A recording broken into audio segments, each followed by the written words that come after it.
English short ஜூனியர்ல second பேப்பர்ல first type பார்க்கலாம்.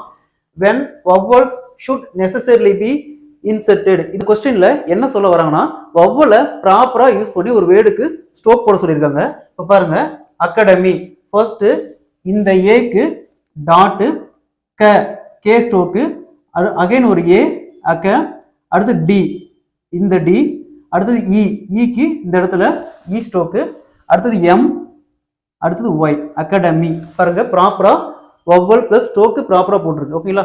அடுத்தது அனாட்டமி.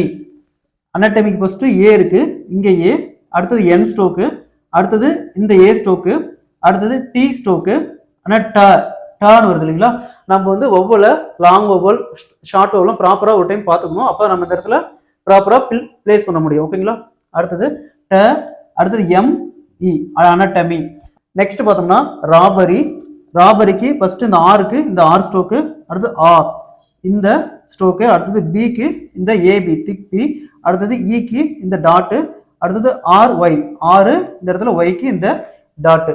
நம்ம செகண்ட் பேப்பர் பொறுத்த வரைக்கும் பேசிக் புக் நல்லா தரவா படிச்சுக்கணும். அப்பதான் நம்ம ஈஸியா அந்த செகண்ட் பேப்பர் ஹேண்டில் பண்ண முடியும். இந்த வவ்வலை பொறுத்த வரைக்கும் ஷார்ட் வவ்வல் அண்ட் லாங் வவ்வல்னு நம்ம சாப்டர் 2ல கம்ப்ளீட்டா எக்ஸ்பிளனேஷன் கொடுத்துருக்காங்க. அந்த சாப்டர் 2 நீங்க ஒன்ஸ் தரவா பார்த்துட்டாவே வவ்வல்ல எப்படி கொஸ்டின் கேட்டாலும் நம்ம ஈஸியா ஆன்சர் பண்ணிடலாம்.